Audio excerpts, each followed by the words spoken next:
Did I get thumbs up off? There we go. How are you all doing? Great. You're very welcome to this fairly intimate experience for the launch of The Place That's Never Been Wounded. And to those who are tuned in on YouTube, on Facebook and Instagram, what's the crack? These are all my friends that I hired for the night to come in and hear me play. And this is the incredible string section, Neoba, Aoife, Deirdre and Mary. And tonight we're playing tracks from my new album, The Place That's Never Been Wounded, which is a Meister Eckhart quote.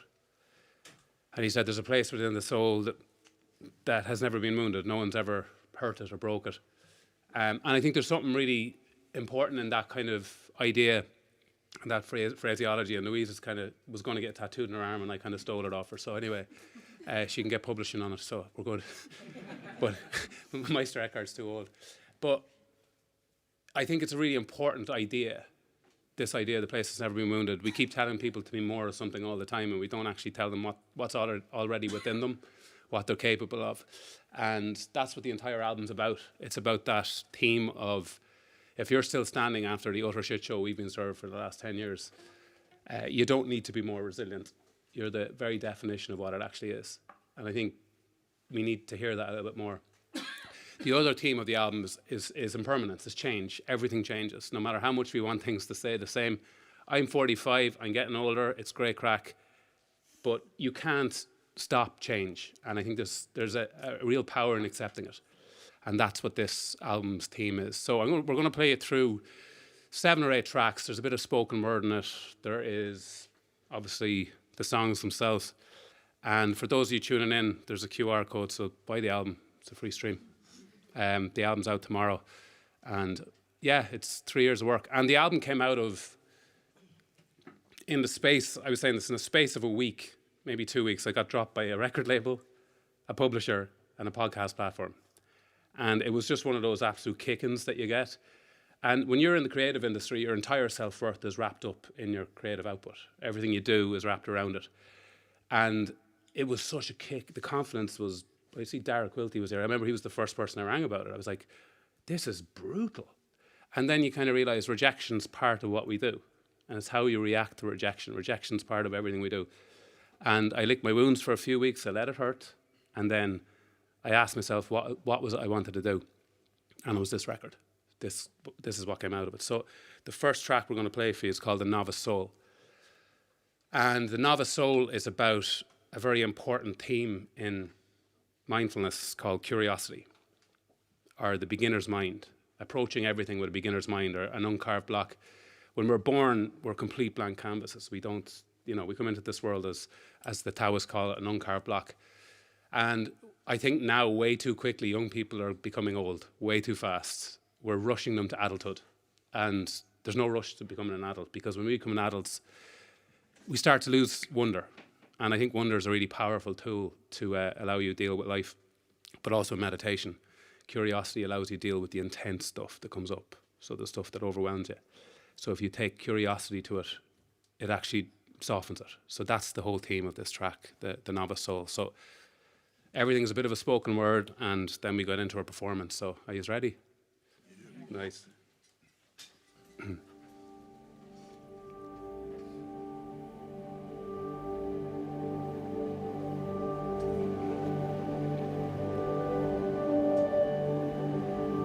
When we enter this world,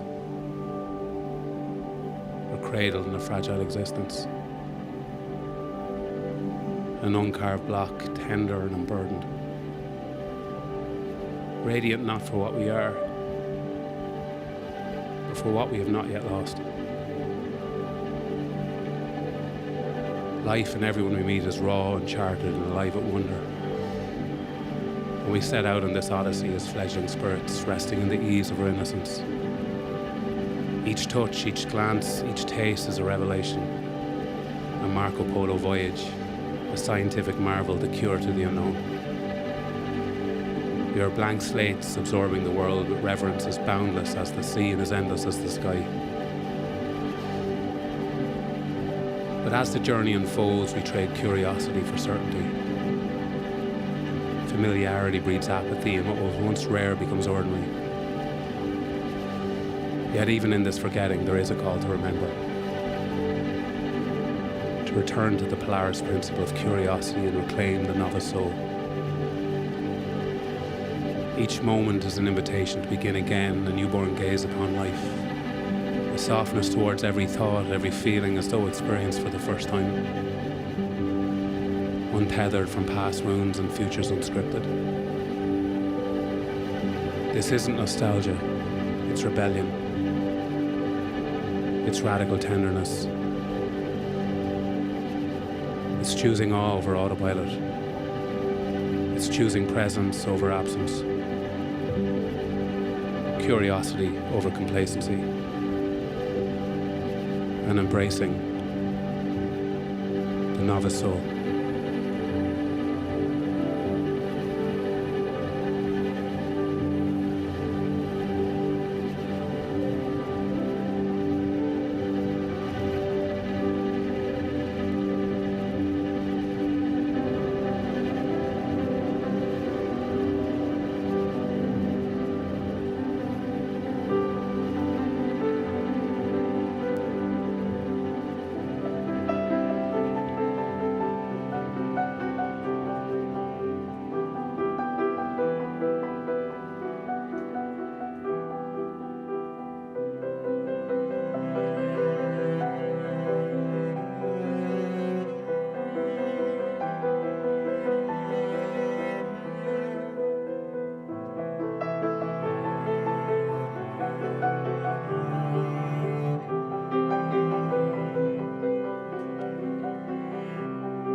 Thank you.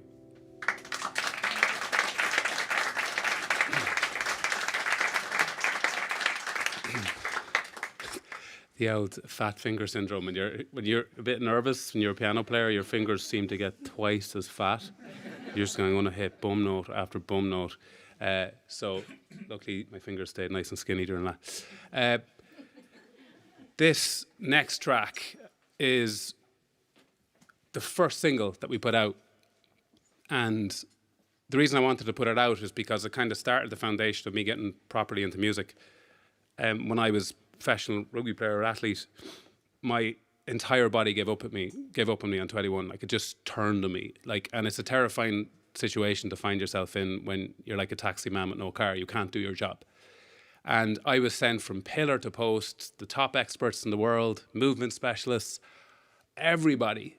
And they were all like, oh, I don't know what's wrong with him. Nobody ever asked me what was wrong with my head.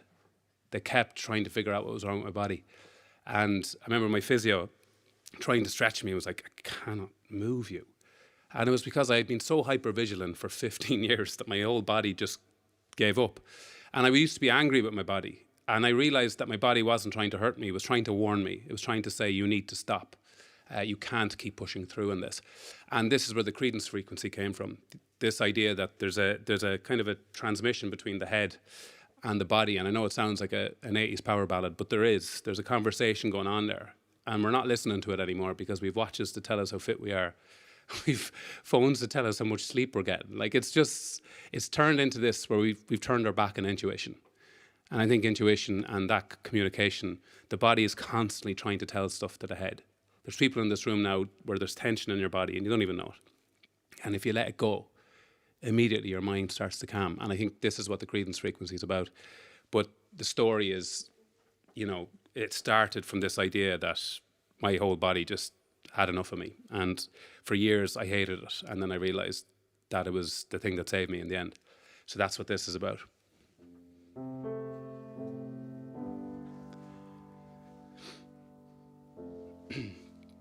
I know now that my body was never trying to hurt me. It was trying to warn me. I saw the breakdowns as betrayals and treason for someone so young. Not silent alarms, a somatic sacrifice to save my sanity. Fault lines and muscles fray like overworked ropes until one day the rope inevitably snaps. But there was an inner dialect of desperation trying to grab my attention. Spoken in a language I had not yet learned to understand, the credence frequency.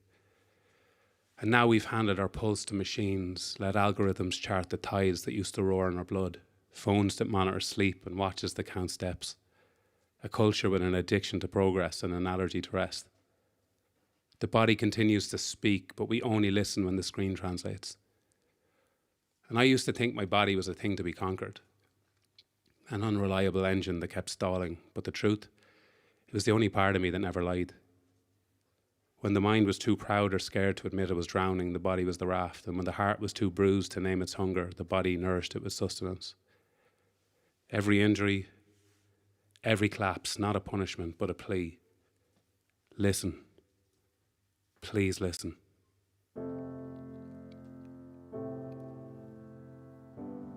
And modern life is the art of interference with this frequency. We silence headaches, but not the sorrows that seed them. We need stiff muscles, but not the ghost that knotted them.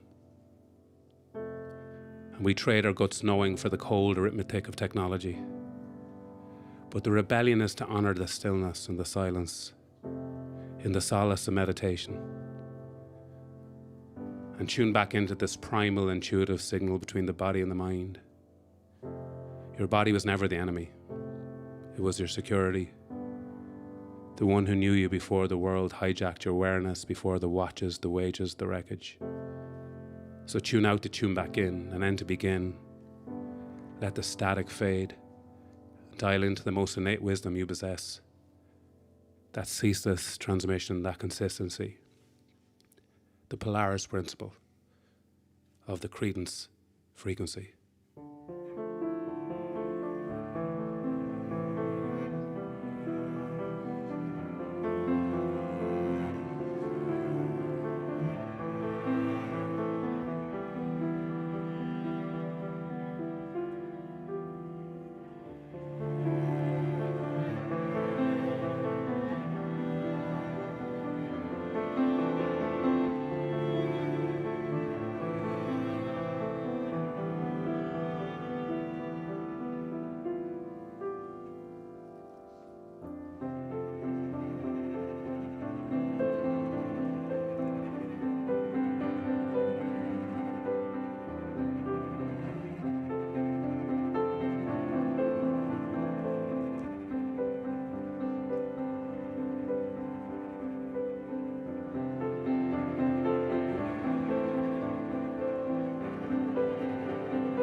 Cheers.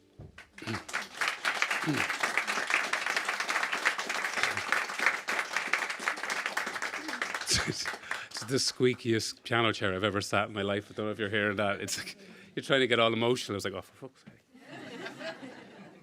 It's but I'm also 16 and a half stone, so it's probably just not used to it. So, how's everyone doing at home? Give everyone a wave at home. What's the story? What's going on? He's all right. So isn't it much nicer than watching serial killer documentaries on Netflix? And you go to bed, like you watch depressing soaps for 3 hours, Emmerdale, you know, and that's, by the way, I'm talking to my parents. I know you're probably watching Emmerdale and flicking to YouTube in the middle of it. Like, and then you get to bed at 10:30 and you look to your partner and go, I can't sleep. You've just been watching lad getting like murdered for the last 2 hours. Do you know the CEO of Netflix? Do you know what he said their biggest competitor is in the marketplace? Sleep. We've commodified sleep. That's where we are, guys. So hopefully I can put you asleep here by the end of this. We have pillows and duvets, so you're all welcome to stay. And there's central heating, so we're good. This next track is the second single from the album, and the reason we chose it as a second single, it's a very kind of core theme, once again, of the album, of impermanence. But it's about the metaphors in mindfulness. In mindfulness, there's huge metaphors and visualizations around the land, and the land is really important in mindfulness because it teaches us stuff. And the land has always taught us stuff from pagan Ireland and ancient Ireland. I used to speak with Moncon so many times about this. God, recently we lost such wisdom, and at his funeral, there was something his brother said that really stood out. He said, what a difference one man can make. And I remember thinking that's the line a lot of us should hear. Like, everybody has ability to do something or change something, and he certainly did. But I remember when I went out to him when he got sick, and he had his back was so bad and his garden was completely overgrown. And I said to him, do you know what? I'm going to bring out the Westmeath County Council and we're going to clean up this for you. And he goes, you fucking are not. I didn't realise he's been rewilding this whole area for years, and we were going to come out and think we were doing him a job with the Westmeath Council with the chainsaws. But the reason I'm talking about it is because we used to talk about the land and how important the land is in terms of teaching us stuff. And in terms of mindfulness, it's probably the most important teacher. And some of the tracks that we're going to play tonight are about land. But this one's about the sky. And the reason the sky is used as a metaphor is because it's always changing. It never stays the same. Like, it's 1 hour you need sun cream, the next hour you need literally like a raft. That's the country we live in. So the sky is never static, and either's the mind. And this is the metaphor. The mind is always changing, and there's this beautiful Shunro Suzuki quote. He said, open your back door and your front door, let your thoughts walk through the house, just don't invite them for tea. And that's what we're trying to do with thoughts. We're trying to observe them and detach from them, because all they are thoughts. They're just mental events. And I think it's a really useful metaphor to think of the sky and how it changes. And also what happens when you get overwhelmed by the world, your world becomes very small. It doesn't become big. And that's what used to happen to me. My bedroom would even get smaller and smaller and smaller until you feel completely suffocated. And when that happens, you make your world big, make it bigger, faster. Think how panoramic and huge this bloody place is. And to me, there's nothing more vast than the sky. And this is where the metaphor comes from. So that's the kind of the logic behind this particular track. So we'll give you a blast of it.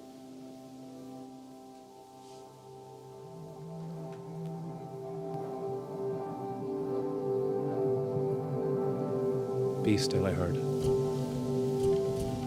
Breathe in and let go. But I was a hurricane in boots. Restlessness and mind riots, chasing meaning through the wreckage. And then the refrain came. Be the sky. And I laugh, because who wants to be something so indifferent that it forgets the names of stars? But then I watched it, and I witnessed it, and I recognized myself. Because the sky doesn't cling to the clouds, it lets them pass. Storms rip through it, fists of thunder, tears of rain, and still it stays, unbroken and unmoved. That's not peace. That's resolve. It's not silence, it's endurance. You see, I spent my years mistaking my thoughts for truths. my regrets for doctrine, my pain for proof. Dragging shame like it was stitched into my skin, but thoughts, they're not commands. They're just weather. And weather changes. Some days I move like I've forgotten how to begin, every step unsure like the ground might give in. On other days I'm all iron and purpose, a drowning soul breaking the surface, but none of it lingers, and that's the point. The detours, the setbacks, those spiral-shaped days where you end up back where you started, that is not failing. That's just the route. Not all journeys follow straight lines, not all healing is linear. This is the scribble of becoming. This is the path towards the place that has never been wounded. And I'll tell you something brutal, you don't find it by fighting the noise and bulldozing pain with positivity. You find it by watching and tethering and not measuring with judgment. Letting the mind do its chaos dance while you politely decline the invitation to join in. So let the thoughts come, let them shout, let them paint the sky with every shade of not enough, and then just let them go. Because you are not what they say. You are not the panic. You are not the echo of old guilt. You're not the future ghost you're afraid of becoming. You're just the space that they pass through. The sky that holds the storm without collapsing underneath it. The quiet that remains when the shouting fades. So next time the dark comes rolling in, don't run, don't clutch, don't curse the clouds for showing up. Stand. Lift your chin. And be the sky.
Thank you.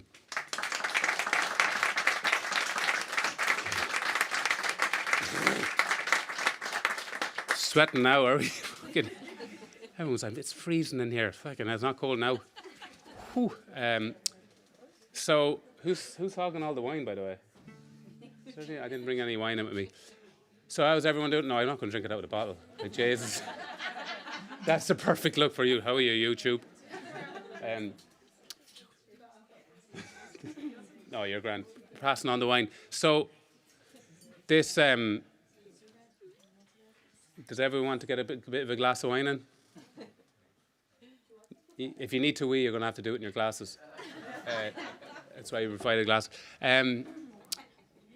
So this next track this was the first track written for the album.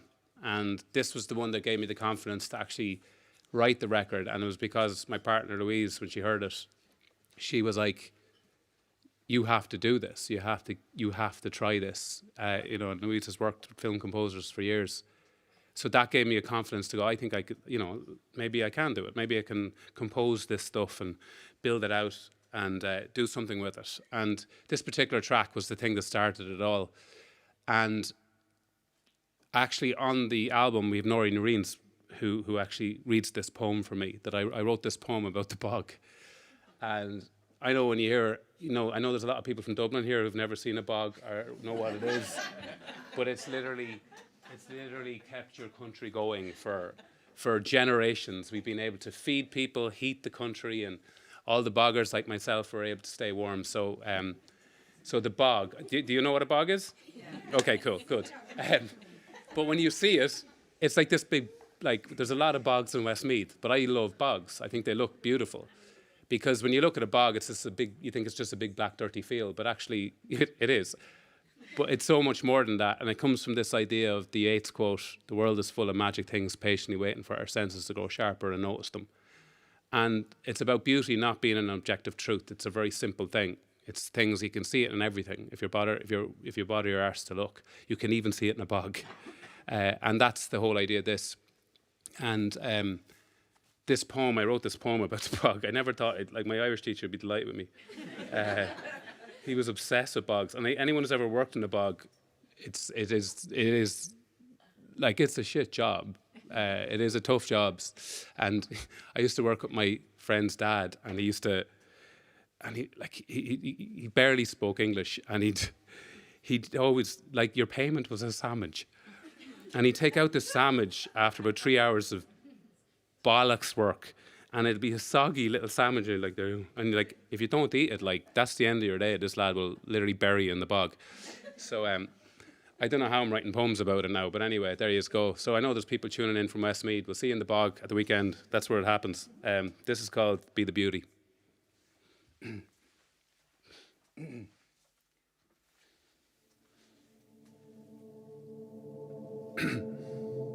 I wish it was Nori Noreen's voice, because her voice is gold.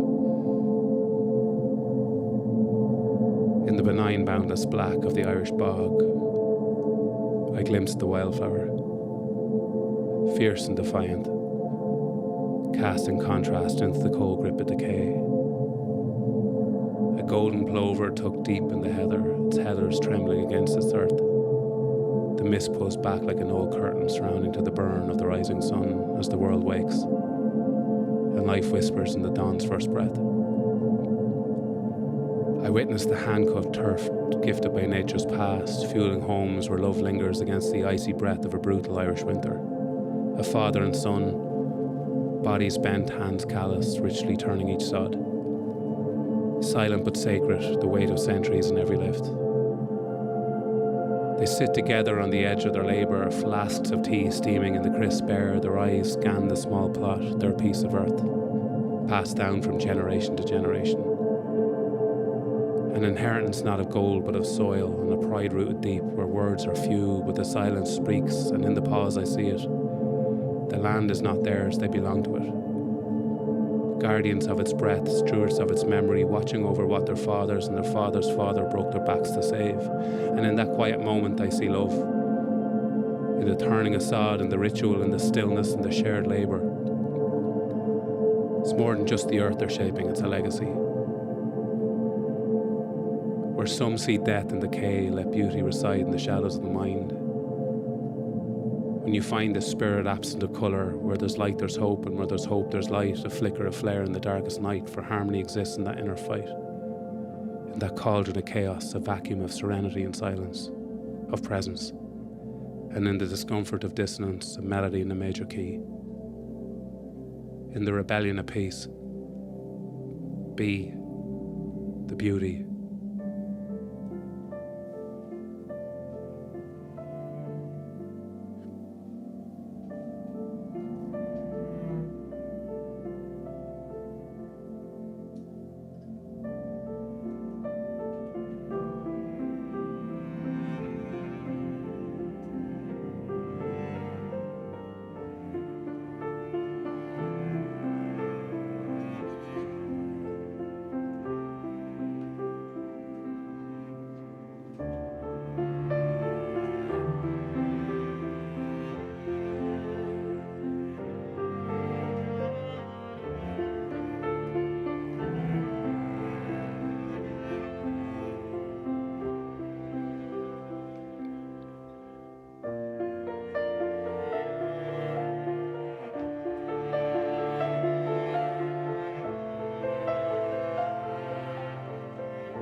Thank you.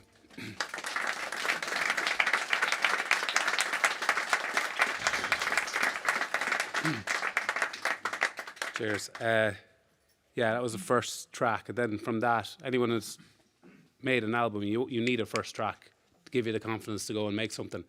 And the thing about music, to me, music, the music industry has changed so many times. It's always adapted. It's always found a way back to what it is. But to me, still, the pinnacle of any industry and music is a body of work. It's an album.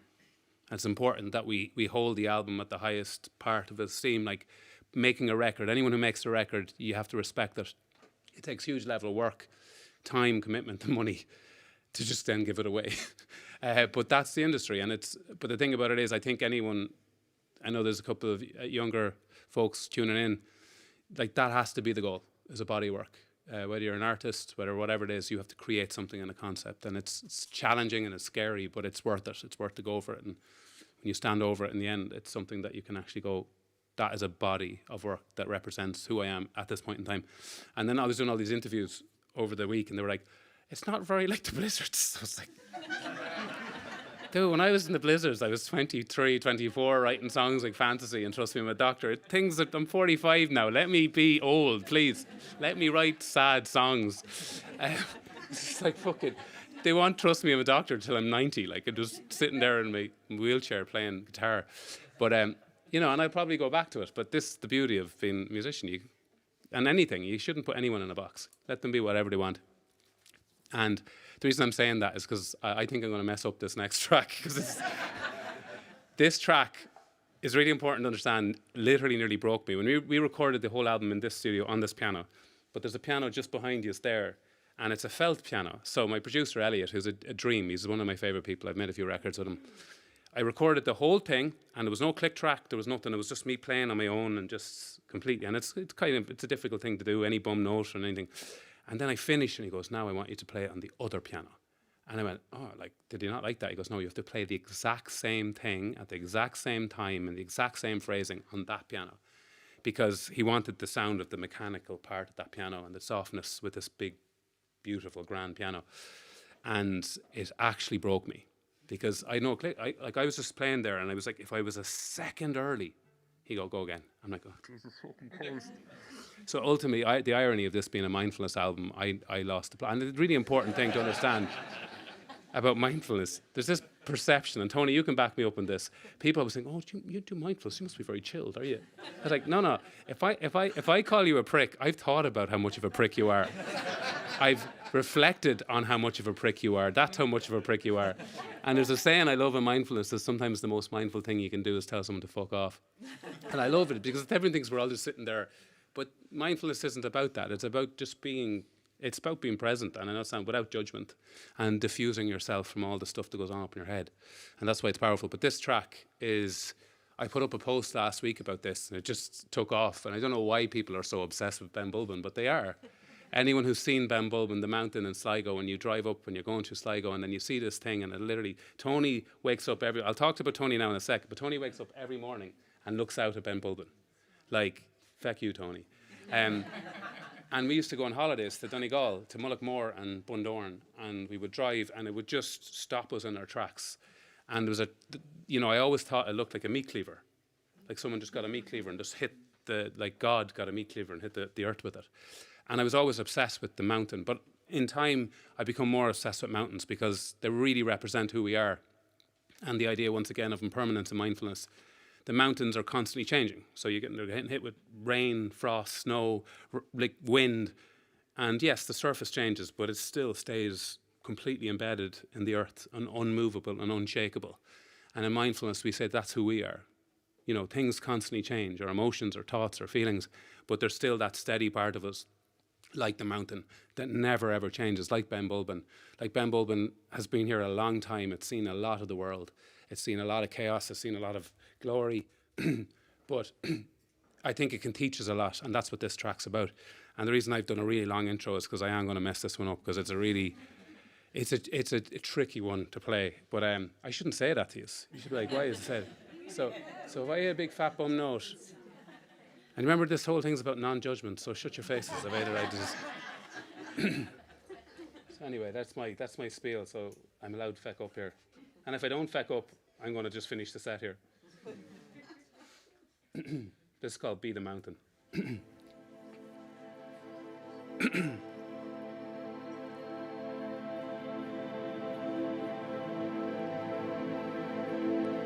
I grew up in a place where the land rarely rose above the ambitions of grass. The Midlands of Ireland, where hills are humble and glacial esker legacies tried their best to play dramatic. We gave names to anything that dared lift its chin above the hedgeline. We were a people hungry for ascent.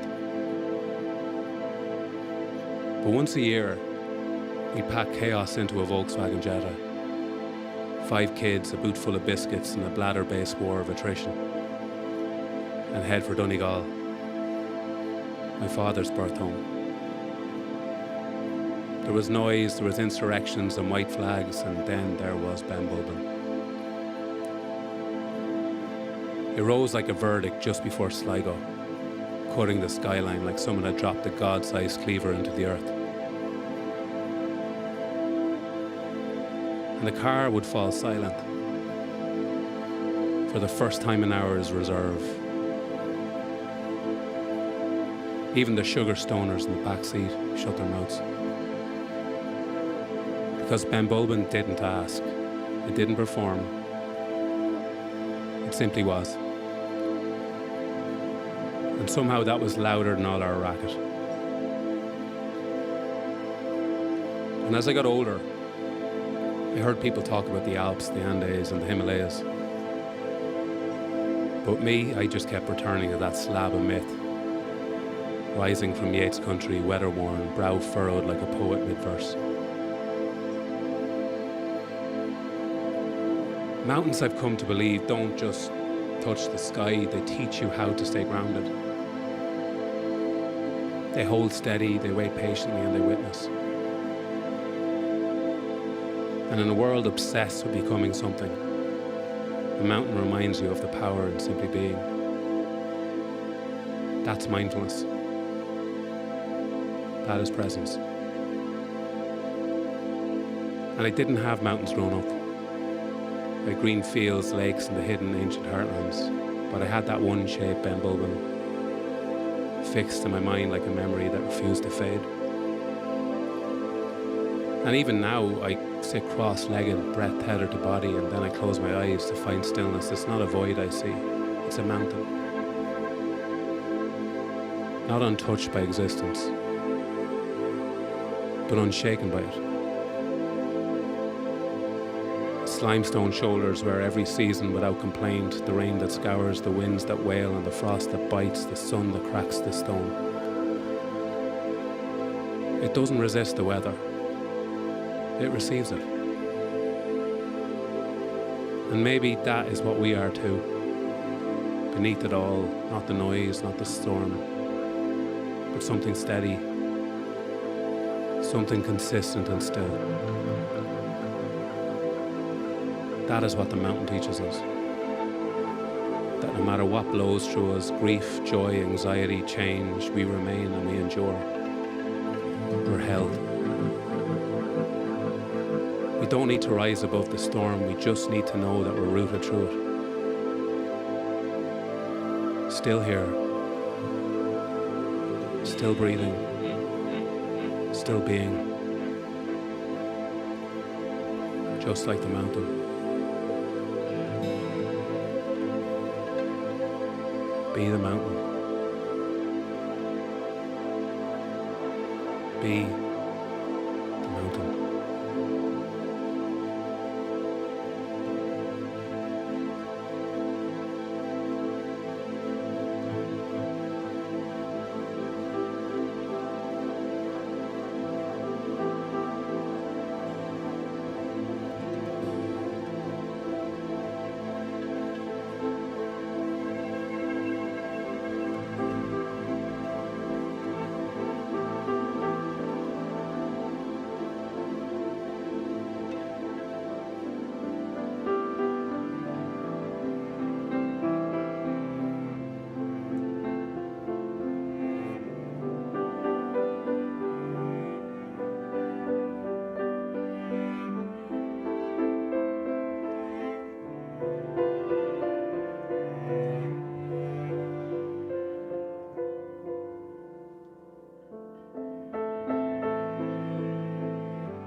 Thank you.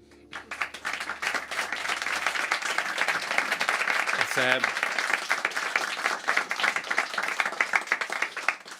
so you get the idea with the music that it's trying to represent in meditation. When you start to see the mountain, you see how vast it is, and you can feel it in the music, that it's meant to kind of portray that for people. You don't want to give them too much, but it's the reason I made this record. Every meditation album I didn't like them because they were loop-based, and the mind isn't loop-based.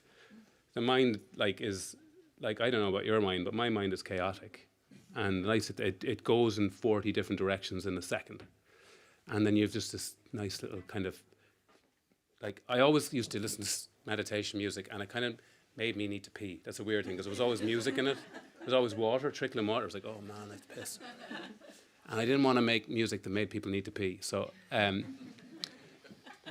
hopefully no one needs to. Anyone need to pee? Okay, go. Can you just turn up the water sounds in the room, please? I hope everyone's enjoying it at home, wherever you are. I know there's people tuning in the States and all over the world, and which is lovely. It's kind of like, what time is it in the States? Like 9 in the morning or something. So I might be waking you up. No, it's not 9 in the morning. Jesus Christ, that's brutal maths. But this next track is the current single, and it comes from the words of someone I know. You know Tony, and I know, and someone I think. When I originally started this album, it was called The Voice of the Small, and it was about the voices in Ireland that we don't hear all the time. You know, they're not the big names that we hear speaking and reflecting, you know, on TV and the news. They're the kind of subtle voices that Ireland has that maybe, to be honest with you, that they don't want to be on the TV, but they're still really important voices. And there's certain voices in this country that I think represent that for me. People like Michael Harding. And Michael Harding would have taught me a lot. And I don't think he meant to teach me, but he did. And he lived in Mullingar. Maybe that was where he got his inspiration from. But there's something about how he looks at things and how he talks about them. And I call him the Irish Buddha. And there are ways he phrases things. And he's also got a voice that you would, you know, it's just the best voice. And I brought him into the studio and recorded his voice. And when you record a voice, you always have to fix stuff and change it and EQ it and compress it. He has the perfect voice. You don't touch it. There's nothing you can do to it. Anything you do to it makes it sound different. And he's just got that. And I've always found him incredibly comforting. It's probably. And I remember he was on Tommy Tiernan years ago, and he was talking about depression. And I've never heard anyone say this before. He said it's a point of growth. And no one ever, you know, people had these definitions that didn't mean anything to me, but that did. Because he said you're letting go of the thing that you don't need to hold on to anymore. And he said there's a grief in it. And it's just the way he phrased it anyway. But this particular track is him speaking, and these words of him that I play over. And it actually came out of an experience that, you know, grief or near grief, it's a great way to shock you because you start to realise what matters in life. And I talked about this when my mum went in for a kind of a routine thing, and it didn't go well. And we got a call at 7 o'clock to rush to the hospital because, you know, we didn't know what was going to happen. And the consultant came out to me. And I was in the hospital with my sister and Louise, and I said to him, is she going to be okay? And he went like this and looked to heaven. I'm like, fucking hell, that's not what I needed to see. And I was like, and then he said, do you want to see her? And I went, yeah. And he says, I need to be honest with you, she's not in great shape. And I was like, right. And I went into her, and she wasn't in great shape, God help her. She just gave her something, and she was unwell, and she was really, really, really scared, I suppose, is probably the best way to describe it. And I was kind of rubbing her back. And the doctor turned to me and goes, her blood pressure is really, really low, and we're worried about her blood pressure. And I was like thinking, what the fuck am I going to do? And I was sitting with the bed, and I looked down at the bed, and there was an IKEA sticker in the bed. So I said to the doctor, is this an IKEA bed? He was like, it's the Hermitage. I was like, this is €100,000 bed. It's a hospital bed. Well, there's a fucking IKEA sticker on the bed. And you could see my mum looking at me like this. And I said, I think I saved her life because it definitely raised her blood pressure. Because she's like, what are you saying? Like, she was in this, but luckily, and I remember it was fairly recently after the riots, and I remember sitting in the hospital in ICU with my mother and just seeing 7 immigrants going, I'm so grateful you're here. they took over. So I think, you know, these are the things that you see when you're in those positions. And the reason I call this the midday moon is because the moon's always in the sky. We just don't always see it. You know, we don't always see it. And I think there are people in our lives that are always there, but we're missing them now because culture has convinced us and swindled us out of presence with the people we love because we have convinced people there's something better. And there isn't. And that's the idea of the midday moon. It's always there, just don't miss it. And it's Michael's voice, and you'll hear it. It's just like, it's just gravelly, and I'd love to say it's a Mullingar accent, but it's not. It's a Leitrim accent. Or it's called the midday moon.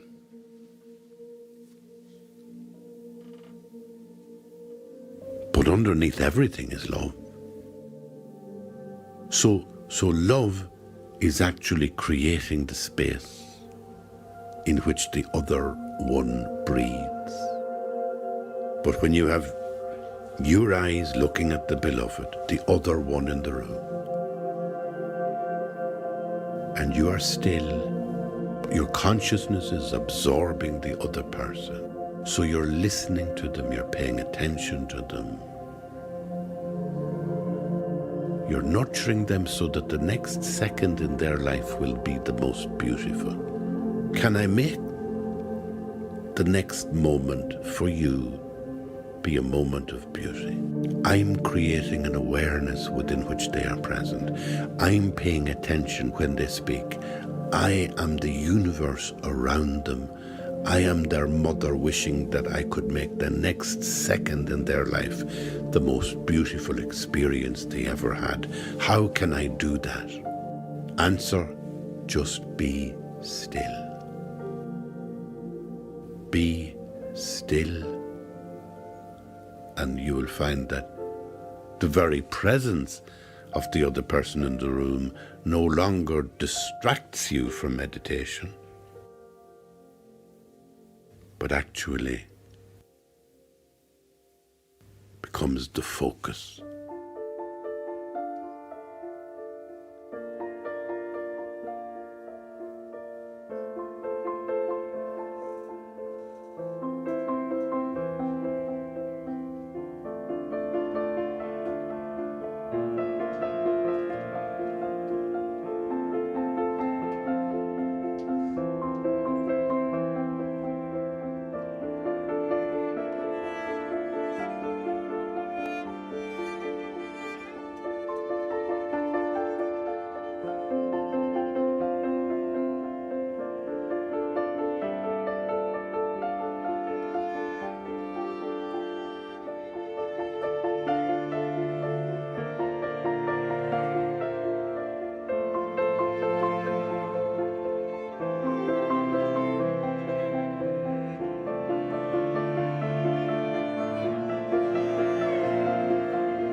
Thank you.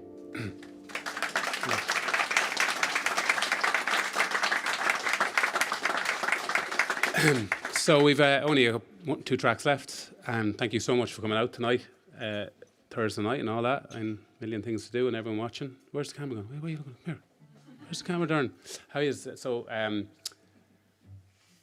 there is a few people that, in terms of this whole project, obviously the producers and Elliot and Aidan and everything that helped make the album, but what's a real privilege to me is that I can share this creative process with some of the best creative people I've ever met in my life from my hometown, and people I would have grown up with and witnessed growing into these creative forces. And the Andrew Cullen and Tanya Cullen and Conor English and Isaac Burke and all these people that I got to work with who are from my town. And often when we live in Ireland, we go, we'll go to America. We'll see what the Americans have. Or we go to the UK, they're better. Why are they better? Who told you they're better? And when you work with people as good as they are, that honour the vision of what you're trying to do and everything about it, and they want to protect it and they want to make it everything you wanted to do. So it's a real privilege to be able to work with people from where you're from. And that would be one message I would give, is that the talent is here. It's all here. We have the most creative talent in the world in this country. And when we were in Iceland, I remember one thing that really struck out to me. I was chatting to a guy in a bar, and he said to me, you know, in Iceland, we treat our artists and musicians like doctors. And I remember thinking, I don't think we do here. I think we have a very good, positive feel about arts and culture, but we still see it as a kind of a thing people do, not a thing that actually adds colour to culture, and actually is a thing that brings healing to people and health to people. And I think it's really important that we think about it like that, whether you're an artist, a musician, or whatever it is that you do in this world. We should think of it like that, I think. But it gives me a great honour to invite my guest to speak live.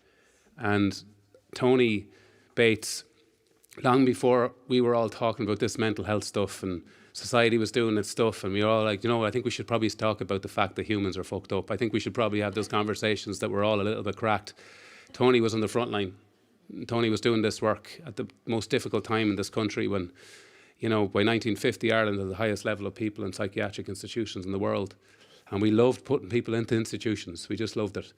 And Tony used to say to me, I always saw the human in the tragedy.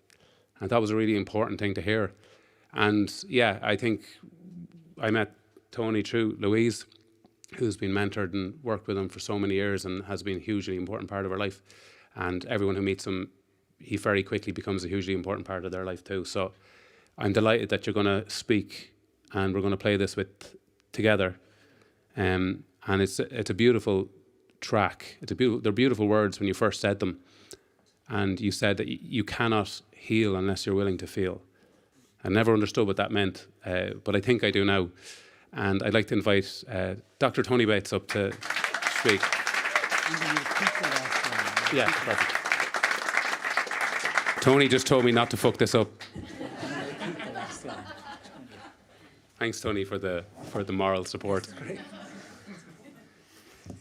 Tony's a musician here. I like it. Suits you, Tony. Yeah, it's a first.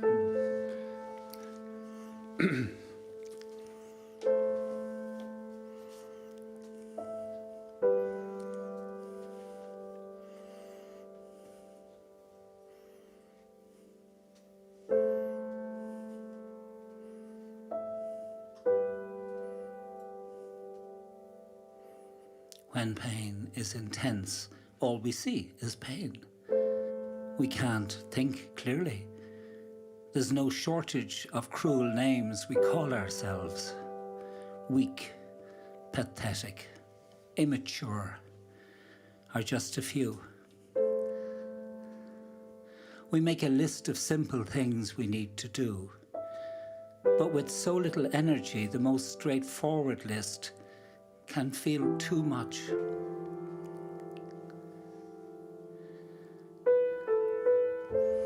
Open your heart in silence to the hurt within you. Welcome it as that part of yourself trying to say something in the only way it knows.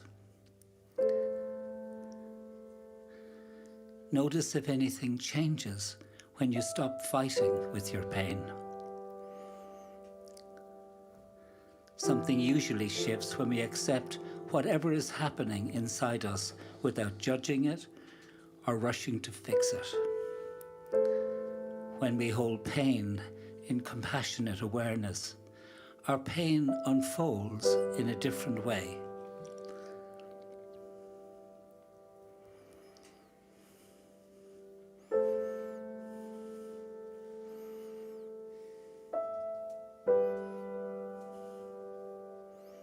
When we first connect with what is happening inside us, when we feel what we feel, our pain may intensify. This intensity can frighten us, but it passes. Strong emotions need time to run their course before our feelings settle.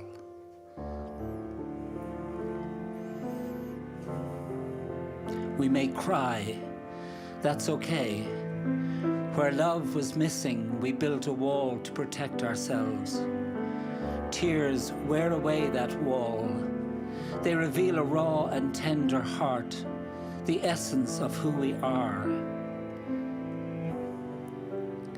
We also discover an inner strength, a warrior spirit we never knew we had.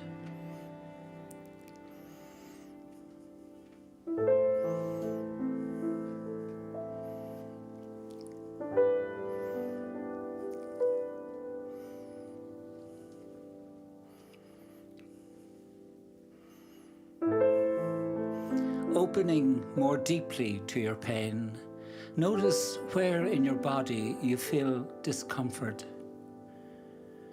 Breathe into that place and soften any tension around your pain. With each in-breath, welcome whatever arises. With each out-breath, release tension and give your emotions room to breathe.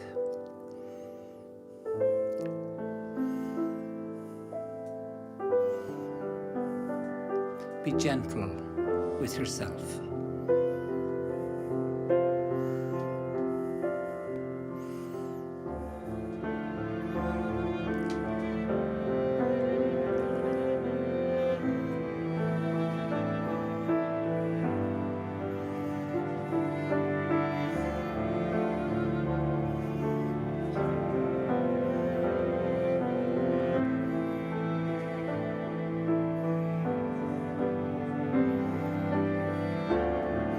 Sitting at the edge of your pain, soften your stance and ask yourself in a gentle, compassionate voice, what's happening with me? What was it that hurt me so much? What might this pain be saying to me? What might help? Kindness brings clarity.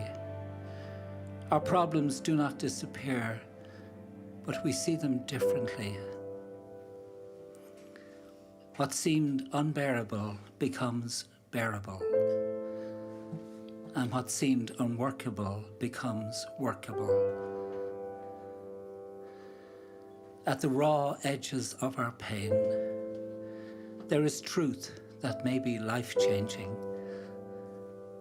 When we can open our hearts to our distress, see it, feel it, accept it, and uncover the truth concealed in it, we heal. When we can open our hearts to our distress, see it, feel it, accept it, and uncover the truth concealed in it, we heal.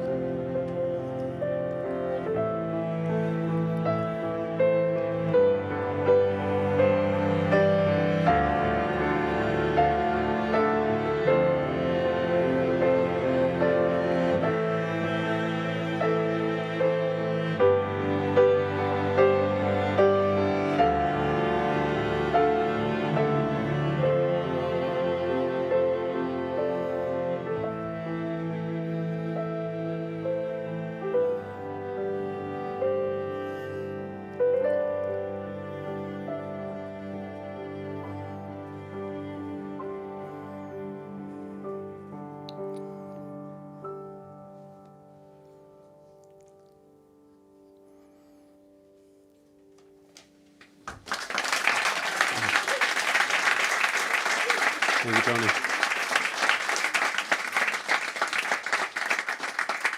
Thank you so much, Tony. Beautiful.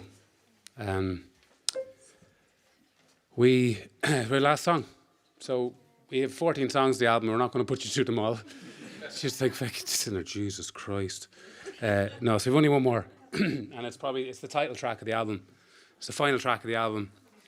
And I come back to Moncon and I played this to him out in the house. And his reaction to it was probably, I was kind of chatting with him for a couple of weeks before he passed away. He was leaving these messages on my phone, and you could hear him. You could hear him. He was like, it was because he was on, because he says he'd say it himself. He was on medication, and he was kind of going, "I don't know what I'm saying to you," and I'd stop. But it was this particular conversation about this track and this piece of music, and this was written originally actually as I don't know what it was probably more a cathartic thing for me about what was happening in Gaza, and I think I wrote this piece of music as a kind of ode to the resilience of the children there. And I made a video and we played it live at one of the podcasts, and it was really kind of a huge moment. I think people kind of connected with it, but it's basically about it's just about resilience and power. And I fucking hate the word resilience. I have to be honest with you. It's so diluted and used. And when you're doing resilience training, I'm like, well, what's that even mean? Like, anyone who's still able to stand up, in the words of Elton John, if you're all still standing, you don't need to be more resilient. And I just find the word has just been so wellness-y.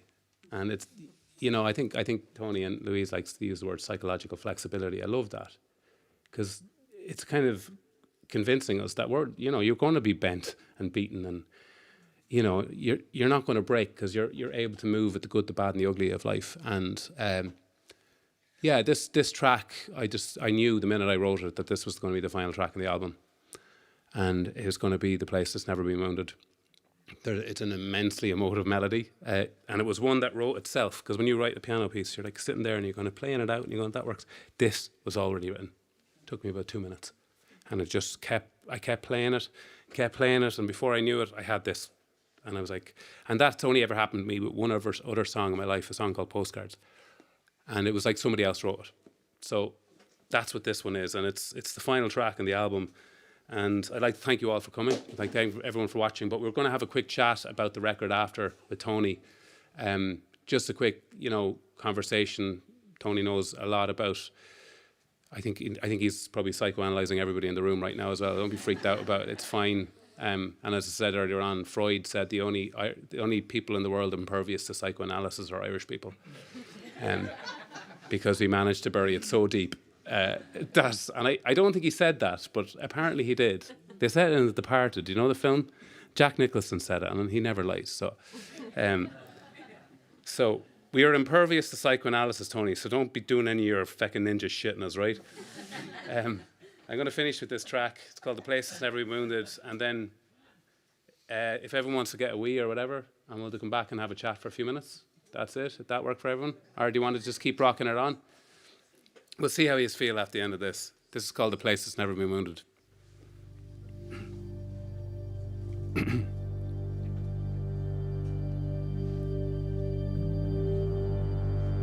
Buy the album.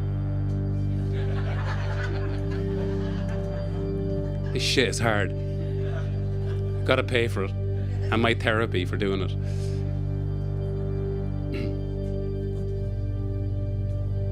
This is the place that's never been wounded. It waited for you to recognize it again. In this frequency of silence and in the arms of awareness and presence. A rediscovery. It's you. It's always been you. Accompanied by the guiding light of the Polaris principles, we arrive at a place untouched by the pendulum of time. Untainted by the scars of existence, we are the land and the land is us.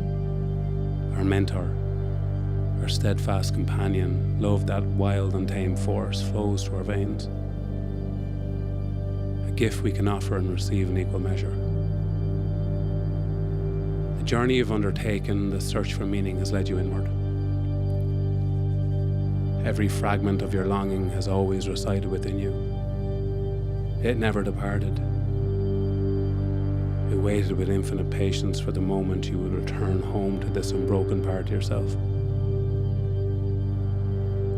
And piece by piece, each fragment will treasure, create a whole and piece them together. And through the tempests and turmoils of life remains the essence of who you are.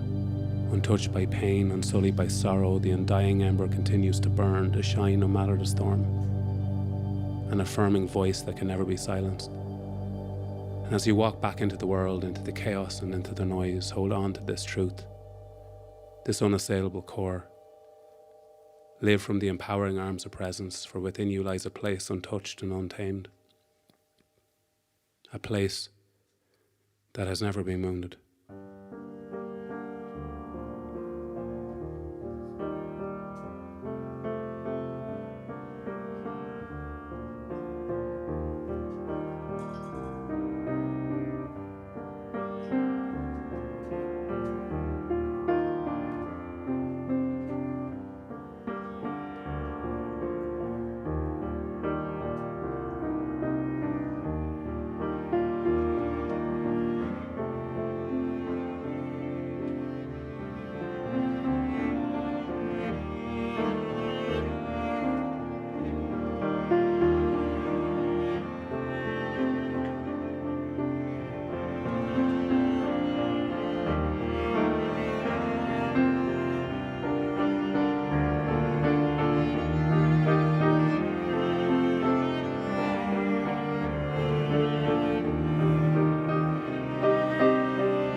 Thanks so much.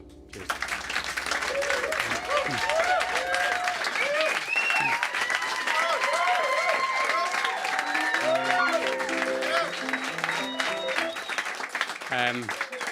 Thank you all for being here, and also to Wines Direct for giving us all the free wine. Thank you guys, and 2210 for giving us diabetes. And also put my face on the cake, which is not something I asked for, in case anyone thinks, what kind of gobshite does that? Anyone watching at home, the cakes that we had my face on them, and I felt a little bit Alan Partridge when I came in. But they were delicious and beautiful, and there's still some left. But we're going to have just a quick conversation with Tony, if that's cool. We won't be long. I know you've got homes to go to and all that kind of shit. But Tony, do you want to have a quick chat? Yeah.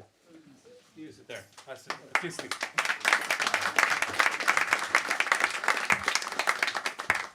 Feels like a duet now. Okay. So, Niall, I think I know I speak for myself, but I think I speak for everyone in this room. It's an immense privilege to be here. And I think we're witnessing a very personal part of you that probably hasn't been outed before. And you've been nurturing these pieces of music in your soul for 3-4 years, or maybe longer. And tonight, you've shared them with all of us. So I'm wondering how you're doing. The night before you put a record out is terrifying because it's not yours anymore once you put it out. Like you don't own it anymore, and you have no control. And I think also for somebody, the one thing when you've lived with kind of rampant anxiety all your life, you search for control in everything. You want to control things because it makes you feel less anxious. And with an album, there's a huge element that you don't. And like over the years, you've put out records, and sometimes they've been well received, and sometimes you've been absolutely thrown under a bus with them. And rejection is a really strange feeling. But Rick Rubin has this really important quote, and it's the one that I took with me when I got into the record. And he said, and he didn't mean it from a point of disrespect. He said, your audience comes last. Yeah. And what he meant by that is if you're writing music to appease them, you will never write music that they'll connect with. They might connect with it for a 15-second TikTok, but ultimately they won't connect to it as a bodywork. So that really helps. But for me, I think I'm quite anxious about it, but I believe in it completely. I've put more into this than I've ever put into any creative piece of work in my life. And I'm proud of it. I am really proud of it. And I don't say that lightly about myself. It's a hard thing for me to say, but I am proud of myself with it. I really am. And those that have helped me get here, because it's, you don't make these types of records as an island like you do. It's very personal. It is very personal. And it's a lot of the album as well. I said this to you. There's this perception, and you probably get it a lot because of the work that we do, that we have these perfectly clear communication of our inner world, and we can tell people how we feel. We really can't. Like we're like everybody else. There's certain things that we find really difficult to say or to make sense of. And for That's me, why we have music. Yeah, exactly. And that's what that does. I can communicate certain things that don't make sense to me. And I think the Midday Moon was a big one. And there's another track called Space of Truth that really felt like it was me trying to say something rather than something I couldn't say. I think there's a Victor Hugo quote saying, I can't remember, it's basically, music is what language would, Music is what language wants to be. Yeah. So I've seen you wear many hats and perform in different venues.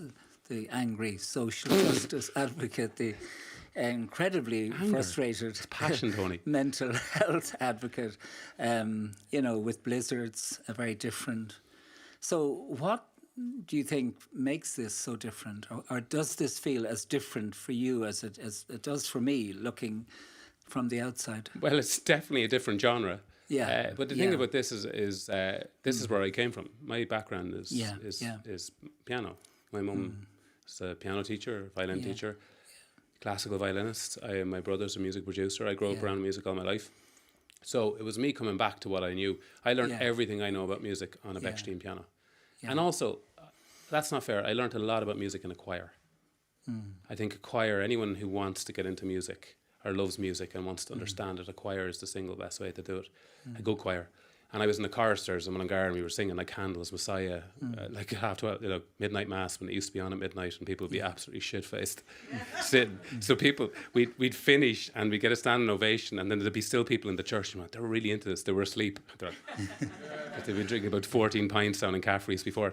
But yeah, I do think this is coming back to it, but also it's it was a really terrifying place to find yourself making a record like this, because people I love like Max Richter and Ludovico Einaudi and Niels Fromm, people like that, and Dustin O'Halloran.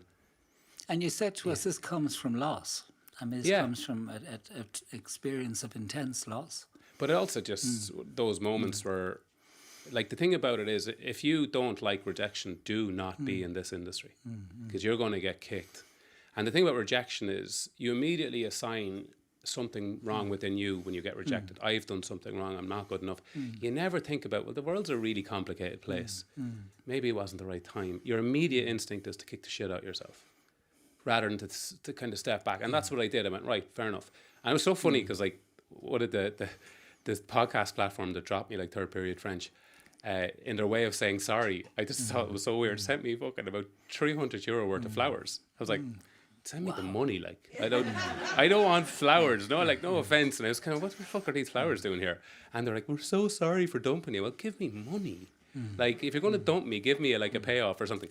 But you just take it on, and then you don't assign yourself, I've done something wrong. And I think when you say grief, I would argue it's more impermanence. It's the fact that things change. Nothing ever stays the same. The bad stuff, the good stuff, the indifferent stuff. It's always changing, and I think that's really important to understand. And I think so when I listen to it, it touches some wound in me or some kind of sadness in me, and it's touches it in a very soothing way, and it makes me feel okay. It's like the unlived life in myself, the things I wished had happened or didn't, or I struggled to, or longed for, all of that, difficult to put words on, side of me, it speaks and brings a kind of hope. So for me, but I'm wondering what you are hoping for in terms of how it touches your listeners and the people who hear this. I've only, I put out the singles and I've played the stuff to a few people, and it's the same response. I did one show in Mallow Arts Festival just to see how we were getting on, and the general consensus is it releases something. Okay. And that's what I get out of it. It's releasing something they've held on to. Yeah. Not necessarily a really bad thing, but just something that's been kind of weighing them a little bit, and it's allowed them experience it. It's allowed them feel it a little bit. And it's designed to do that. It's obviously emotive music that you're trying to... But I wrote it like a songwriter, and a songwriter writing... people go, what's the difference between a composer and a songwriter? Like, a songwriter to me will always go for the melody that actually grabs the attention. Yeah. The motif that really pulls you in, where maybe a composer might go for something a little bit more flamboyant or bigger. I always go for something, what's going to hold their attention. And once you get that emotional motif that they connect with, and then the other thing that's really important in this type of music is dynamic. Yeah. So But I'm just harder. thinking for a moment of the title, the place where, in the heart, where no wound can touch. I mean, that's where you're trying to bring us. Yeah, but this is the thing. I'll be honest with you, right, Tony? Yeah. We've been doing this a long time, and you've been doing it a hell of a long time. Yeah. And I've changed my perception of the human condition so much in the last number of years with my study, with my work. And like, my honest opinion, genuinely now, like, I don't think we're any closer now than we were 500 years ago to understanding the human mind. I really don't. I think we constantly try to control and conform people rather than let them be who they are. And I always argue this, that like, if Da Vinci and Michelangelo grew up in Ireland in the 50s, we would have put them into asylums. Yeah. That's what we would have done with them. And it's really important. I think what I'm trying to say here is that with all my work, I've come to realise that the human condition is just so fucking complex and so layered and strange, and inspirational quotes don't cut it. And, ice baths don't cut it. And magnesium, they're lovely things to do, but they're not actually addressing the things that I think... I used to run and cycle. I go out on the bike for 10 hours. Yeah. And I remember Jared, my mate, saying, why are you trying to outrun here? Yeah. You need to deal with this shit, whatever it is you're running from. So I thought the way to deal with it was by cycling and doing Ironman and endurance stuff. That's not the way to deal with it. But now you're doing something very different. Yeah, you're not avoiding it, you see. Yeah. You're not avoiding the stuff anymore. You're dealing with it. And that doesn't mean you're dealing with it perfectly. But you are dealing with it, you're approaching it, you're coming up to it. And I think it's, I've heard Louise say, and I've heard you say, avoidance is the root of all disorder. You keep avoiding things because they make you uncomfortable. I think for people, their inner lives are something like Gaza, the way it looks, it's in rubble, it's just, there's all kinds of buried bodies all over the place. And what you're saying is, there is a place that's not wounded, that there is a place in the midst of all that we can touch or experience that is okay, that is whole. And that's an extraordinary gift to give people who only see rubble, And the thing about it is I think, I'm bringing it up because of that last track, the thing that I think is broken as a lot as well as the apathy to it, the kind of like... I lived there. I lived in the Middle East for a period of time. I've had a great interest in the area for so long. And I think there's the helplessness of it all has felt really, really brutal. I think really, really brutal. You're kind of thinking, and at the apathy of those in power just watching it. And you just want to shake the world and go, what the fuck are you doing? And I think there's part of you that gets really... broken by it. It breaks you, like, I think, and it's designed to do that. It's designed to make us apathetic, so we go, oh, you know what, I don't care anymore. That's what they want us to do. But I'm interested in what you want to do, because you're trying to do something different with this music. You're trying to you're trying to touch into all that, fear we have of our inner lives and,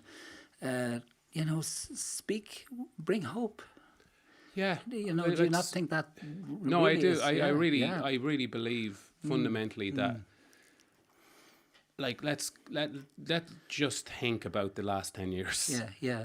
Like, I interviewed Pascal Dunnu on the podcast, and I said, you have to offer us something other than a perma-crisis. Yeah, yeah. All I have seen for 10 years, and then people go, kids are anxious. Of course they're anxious. Look what they've dealt with. They've seen nothing but threat and fear for so long, and so have we. And I kind of look at the world, and we can blame social media, we can blame all this, but actually I fundamentally believe that when we strip it all back,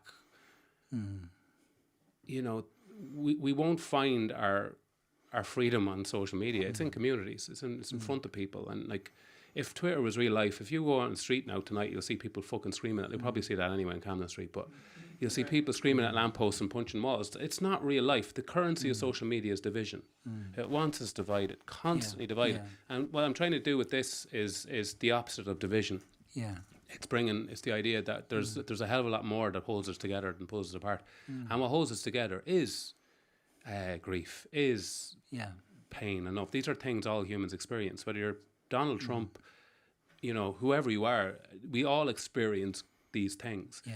So I think there's a huge thread that connects us. And I think like there's no future in division. And that's all I see right now. So I think this is trying to say to people, all this stuff I'm talking about, change, impermanence, grief, this is something we can all connect on. And I think it's... And do you think this music is the experience of that actually people can feel that in a way that maybe they can't just through hearing you say those things? I mean, that this is kind of the experience of what we have in common. We're all very broken, we're all vulnerable.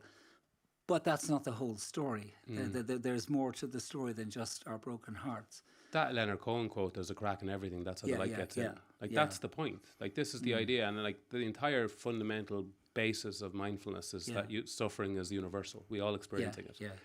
The one thing I used to get frustrated with mindfulness is that they took the Buddhism out of us. Like, why are you doing that? Yeah. This is the integral part. Sure. Understanding that, everybody and no one gets out of this world unscathed. And there's a really great book that you would have read and I would have read that really kind of shifted that in me, was Man's Search for Meaning by Viktor Frankl. Yes. And, I think that book should be read by every single person, because what it does is it teaches you what hope actually is and how it can be practically manifested. But I do think right now, what I say to a lot of people is if you are rinsed and overwhelmed and beaten by the good, you should fucking be. It's being chaotic. Yeah. Feel it. Like, it's fine. We just had a global pandemic, for God's sake. Like, what were you meant to do? Cartwheels out of it? We were told to move on like it didn't happen. Yeah. Go on, Jesus, just don't mention the pandemic. Hold on a sec here, lads. I was eating €9 fucking meals in pubs for, I was told I couldn't leave my house. Like, come on. Like, give me a minute to think about this stuff. And that's what we do. We shoo people on. And now you're seeing a lot of us, including myself. I remember, we lost our uncle to COVID. I knew how serious it was. But it was just move on. Avoid. So I think the world has a lot of healing to do. Speaking of family, you started by saying this goes back to where you began with your mum and her musicianship, and I sense your family are very important, and I'm conscious maybe they're tuned in tonight. And well, I think they're watching Emmerdale, to be honest with you, but that's fine. It's they probably turned over. At this I stage. come home. I come home in the evenings. That was to just say, when she "Hey stopped guys, playing." how's it going?" Or shh. There's that fucking Coronation Street song. Do not come home between 7 and 8 o'clock. Yeah, but what do they give you that has got you to where we are tonight? The one thing I think that has been absolutely bet into our family is empathy. Okay. Yeah. Is empathy. My dad was the army. People goes, was he really strict? No, he wasn't. But he really did teach you. Like, he taught you really about respect and what it means. And I was raised also. My sisters and family were hugely focused on things like equality and equity and what that means. And it wasn't performative stuff. This was before people were putting up, like Julie would have worked in Focus Ireland 25 years ago.